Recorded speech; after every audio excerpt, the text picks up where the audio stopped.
प्रिया और आर्यन ने 2 महीने पहले शादी कर ली थी। यह एक प्रेम विवाह था। उनके माता पिता इस शादी के खिलाफ थे, लेकिन आर्यन प्रिया को सच्चे दिल से प्यार करता था। उसने हार नहीं मानी। उसने प्रिया के माता पिता और अपनी माँ को सहमत करने के सभी प्रयास किए। अंत में किसी तरह दोनों के परिवार इस शादी के लिए राजी हो गए। दोनों सुखी जीवन बिता रहे थे।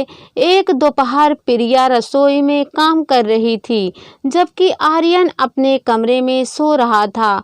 उसने अपना काम पूरा कर लिया और अपनी सास को लंच के लिए बुलाने चली गई। उसने दरवाज़ा खोला और कई फोटो एल्बमों के बीच उसने अपनी सास को बिस्तर पर बैठी पाई। वह अपनी सास के पास जाकर बिस्तर पर बैठ गई।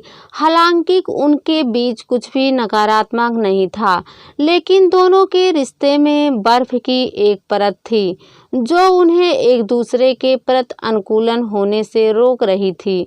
प्रिया ने अपनी सास से कहा, क्या कर रही हो माँ? उसकी सास ने कहा, अरे प्रिया, कुछ नहीं, बस पुरानी तस्वीरों को देख रही थी।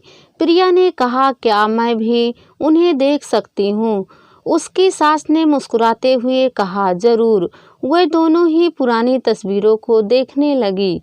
प्रिया की सास प्रिया को उन सभी यादों के बारे में बता रही थी जो उन तस्वीरों के साथ संबंधित थी। उन्होंने प्रिया को आर्यन की बचपन की वो तस्वीरें दिखाई जब वह पैदा हुआ था, जब वह एक फ्रॉक पहने हुए था, जब वह नहा रहा था। प्रिया आर्यन की बचपन की तस्वीरों को बेहद प्यार से देख रही थी। कुछ देर बाद प्रिया ने अपनी सास से कहा, माँ, क्या मैं कुछ पूछ सकती हूँ? उसकी सास ने कहा, हाँ प्रिया। क्या आप मुझसे खुश हैं? प्रिया की सास ने कहा, बेशक। तुमने ऐसा क्यों पूछा? क्या तुम इस घर में सहज नहीं हो क्या? आर्यन ने कुछ कहा। प्रिया ने कहा, नहीं माँ, मैं बहुत खुश हूँ। आर्यन मुझसे बहुत प्यार करता है। माँ, बात सिर्फ इतनी है कि आप दिन के अधिकांश समय कमरे के अंदर ही रहती हो। ऐसा लगता है कि आपने खुद को सीमित कर लिया है। आप हम लोगों से ज़्यादा बात भी नहीं करती हो। क्या आप मुझसे खुश नहीं हो? प्रिया की सास ने निगाहें चुराते हुए कहा, नहीं, ऐसा कुछ नहीं है। प्रिया ने अपनी सास का हाथ अपने हाथ में लिया। उसने महसूस किया कि उस 60 वर्षीय महिला का हाथ नरम और मोटा था। उसके हाथों और खुरदरापन उस कठिन जीवन का दर्पण था जिसे उस बूढ़ी औरत ने देखा है, और झुर्रियों की कोमलता उसकी उम्र बढ़ने की याद दिलाती थी। प्रिया भावुक हो गई। उसने कहा, सच बताओ ना माँ, प्लीज। प्रिया की सास ने कहा, आजकल की पीढ़ी परिवारों के साथ रहना पसंद नहीं करती है। उन्हें एकांत चाहिए, और जो कुछ हम पुराने लोग कहते हैं वो उन्हें हमारा हस्तक्षेप लगता है।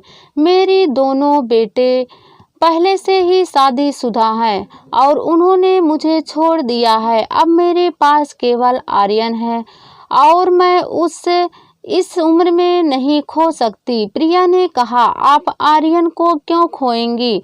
प्रिया की सास ने कहा, हर कोई मुझे आर्यन की शादी से पहले कह रहा था कि आर्यन को उसकी पसंद की लड़की मिल रही है और अब वह अपनी पत्नी और फिर बच्चों के साथ व्यस्त हो जाएगा। मैं यही सोच के डर गई थी कि तुम लोगों का अपना जीवन जीने का तरीका है, और अगर मैं कुछ भी कहूँगी तो तुम भी मुझे अकेला छोड़कर चले जाओगी। इसलिए मैंने सोचा कि मैं तुम लोग की लाइफ में ज़्यादा ना रहूं और तुम लोग को अपना जीवन जीने दूं। इसलिए ही मैं ज़्यादा वक्त अपने कमरे में ही रहती हूं, ताकि तुम्हें एकांत मिले। कम से कम इस तरह से तुम लोग मुझे अकेले छोड़कर तो कहीं नहीं जाओगे। यह सुनकर प्रिया के आंखें गीली हो गई और उसकी आंखों से आंसू बहने लगे। उसको वो वक्त याद आया जब उसकी दोस्तों ने सास बहू के रिश्ते के बारे में चेतावनी दी थी, लेकिन यह औरत जो उसके सामने बैठी थी वो समाज की छवि से बहुत अलग थी। वह बुरी नहीं थी, वह सिर्फ एक बूढ़ी औरत थी, जो एक माँ थी, जो सिर्फ अपने बच्चों का साथ, उनका प्यार, देखभाल और अपने प्रति उनका सम्मान चाहती थी। प्रिया ने अपनी सास का हाथ अपने हाथ में लिया और रोते हुए कहा, माँ, अब आपके 2 बच्चे हैं, पहला आर्यन और दूसरा मैं आपकी बेटी हूँ। मैं आपको आर्यन से अधिक प्यार करूँगी। जब भी आपको मेरी आवश्यकता होगी मैं आपकी देखभाल करूँगी। आप मेरी माँ हो। जिस दिन मैंने आर्यन को स्वीकार किया था वह दिन था जब मैंने आपको अपनी माँ के रूप में स्वीकार किया था। अब आप अकेली नहीं हैं। आप मुझे स्वीकार करें या ना करें, मैं आपकी बेटी हूँ। और एक चीज़ माँ, हम आपको कभी नहीं छोड़ेंगे। हम हमेशा यहाँ रहेंगे। आप हमारे बच्चों के साथ खेलेंगी और उन्हें कहानियाँ सुनाएंगी। आप पेड़ हैं और हम सिर्फ शाखाएं हैं। हमें आपकी आवश्यकता है। प्रिया की सास ने प्रिया की ओर देखा। अब उन्हें समझ में आया कि उनका बेटा इस लड़की से इतना प्यार क्यों करता है। उन्होंने प्रिया को अपने गले लगा लिया। दरवाजे पर खड़े आर्यन ने चुपचाप अपनी आंखें पोंछ ली। जिन 2 औरतों से वह सबसे ज़्यादा प्यार करता था, वह आखिरकार खुद को एक नए रिश्ते में बांध रही। दोस्तों, दरअसल हमारे समाज में एक सोच पत्थर की लकीर बन गई है। चाहे जितना भी सर पटक लो, लकीर नहीं मिटती। चूंकि लकीर को मिटाने की कोशिश भी पूरे दिल से नहीं की जाती, तो लकीर जस की तस रहती है। और हाँ, उसके आगे एक लंबी लकीर खींच दी जाती है, और फिर लंबी लंबी और फिर लंबी। तो क्या आपको लगता है कि लकीर कभी मिट पाएगी? बिल्कुल भी नहीं, क्योंकि वो छोटी लकीर तो अब भी वही है। समाज की इस भ्रांति को तोड़ अगर सास और बहू अपने रिश्ते के बीच कोई भी लकीर न खींचने दे, और जो ही लकीर जैसी चीज़ समझ आए तो समझदारी से उसे मिटा दे, तो ना रहेगी लकीर और ना रहेगी लकीर के निशान। जहाँ तक मुझे लगता है कि सास और बहू का रिश्ता केवल प्यार और अधिकार के ऊपर आधारित होता है। दोनों ही एक ही व्यक्ति के प्रति अपने अधिकारों को लेकर कुछ ज़्यादा ही सजगह होती है। उनकी यह अधिकारों की लड़ाई धीरे धीरे तकरार में बदल जाती है। शादी के बाद अक्सर माँ को लगता है कि उनका बेटा बदल गया है और अब वह सिर्फ अपनी बीवी और उसके घर के बारे में सोच रहा है। अगर गहराई से सोचे तो एक माँ जो पूरे लाड प्यार से अपने पुत्र को बड़ा करती है और उसका विवाह करती है, वह आखिर अपनी बहू से बैर क्यों रखेगी? दोस्तों, यह कोई बैर नहीं है, यह सिर्फ उस माँ का अपने बेटे को खोने का डर है, जो उस माँ के अंदर असुरक्षा की भावना को पैदा करता है।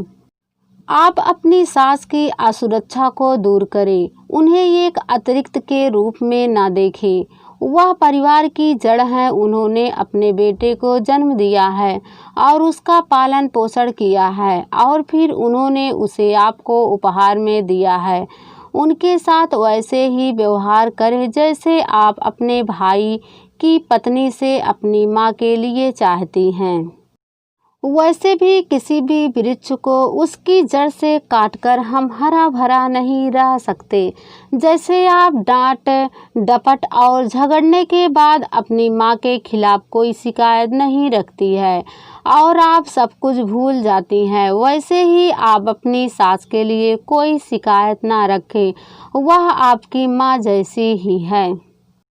यदि वो आपके लिए 10% भी अपने आप को ढालती है तो आप अपने आप को भाग्यशाली समझें, क्योंकि यदि आपको खुद को 25 की उम्र में बदलना मुश्किल लगता है तो कल्पना करें कि 55 की उम्र में बदलना उनके लिए कितना मुश्किल होगा। आज के इस लेख के माध्यम से मेरी आप सभी औरतों से जो किसी ना किसी घर की बहू हैं, गुजारिश है कि अपनी सास को अपने पति की माँ के रूप में ना देखें। पहले उसे एक महिला के रूप में देखें और उसके जीवन और उसके संघर्षों के बारे में जानें। फिर स्वतः ही आप उसका सम्मान करना शुरू कर देंगी।